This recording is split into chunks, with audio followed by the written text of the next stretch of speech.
संजू, रिया रिया 2 साल नहीं हुए शादी को और तुम मुझे छोड़ के जा रही हो। हाँ, नहीं रह पा रही मैं तुम्हारे साथ। अरे घर वालों से लड़के शादी की थी मैंने तुमसे। सही कह रहे थे वो, तू इसके साथ नहीं रह पाएगी, पर मैं ही नहीं मानी। रिया कमी क्या रहेगी ये तो बताओ। कमी है क्या हमारे पास? अरे छोटी छोटी चीजों के लिए मुझे तुम्हें बार बार बोलना पड़ता है।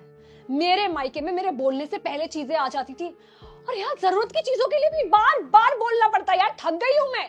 रिया शादी से पहले मैंने बताया था कि मैं ज्यादा नहीं कमाता, लेकिन तब तो तुमने भी बोला था मैं एडजस्ट कर लूंगी। अब क्या हो गया? क्योंकि मुझे नहीं पता था कि एडजस्ट करते करते मैं अपनी जिंदगी ही जीना भूल जाऊंगी।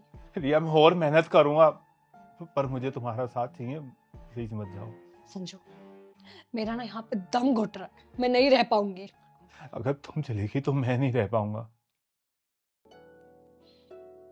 ठीक है, एक काम करते हैं, कुछ दिन के लिए अलग रहते हैं। मैं घर जा रही हूँ, फिर ठंडे दिमाग से सोचेंगे क्या करना है। वापस आ जाओगी ना? हाँ, आ जाऊंगी।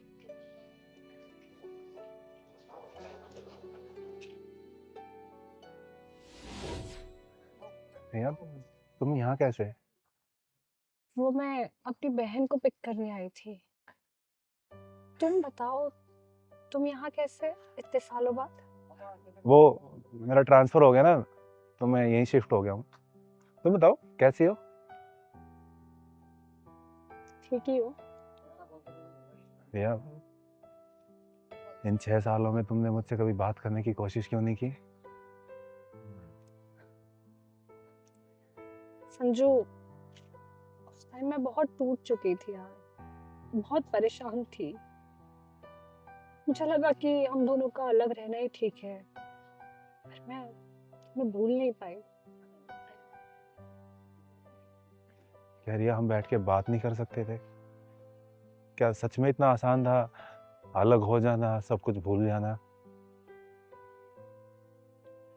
शायद मैं गलत थी, पर उस टाइम मुझे जो सही लगा मैंने वही किया।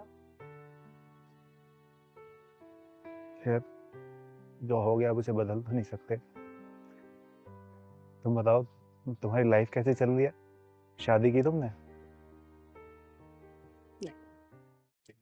शादी तो नहीं की, पर मम्मी पापा के साथ रही, काम पे ध्यान दिया, और शायद कहीं ना कहीं मुझे इंतजार भी था तुम्हारे वापस आने का।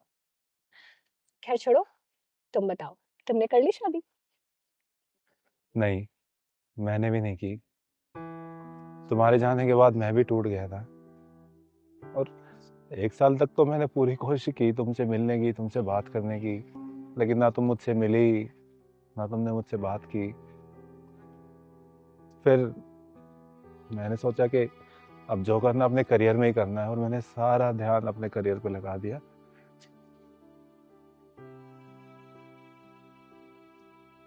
मैंने गलत किया ना समझू? रिया अगर हम समझदारों की तरह बैठ के बात करते तो शायद आज हमारी जिंदगी कुछ अलग होती। और मेरे ख्याल से देर अभी भी नहीं हुई है। देर तो कभी भी नहीं होती। चाहो तो हम फिर से शुरू कर सकते हैं। मैं तो हमेशा से यही चाहता था, और हमारा 6 साल बाद मिलना है कोई इत्तेफाक नहीं है रिया। शायद किस्मत हमें दूसरा मौका देना चाहती है, और इस बार अपने सारे गिले शिकवे मिटा के इस बार अपने प्यार को संभालेंगे।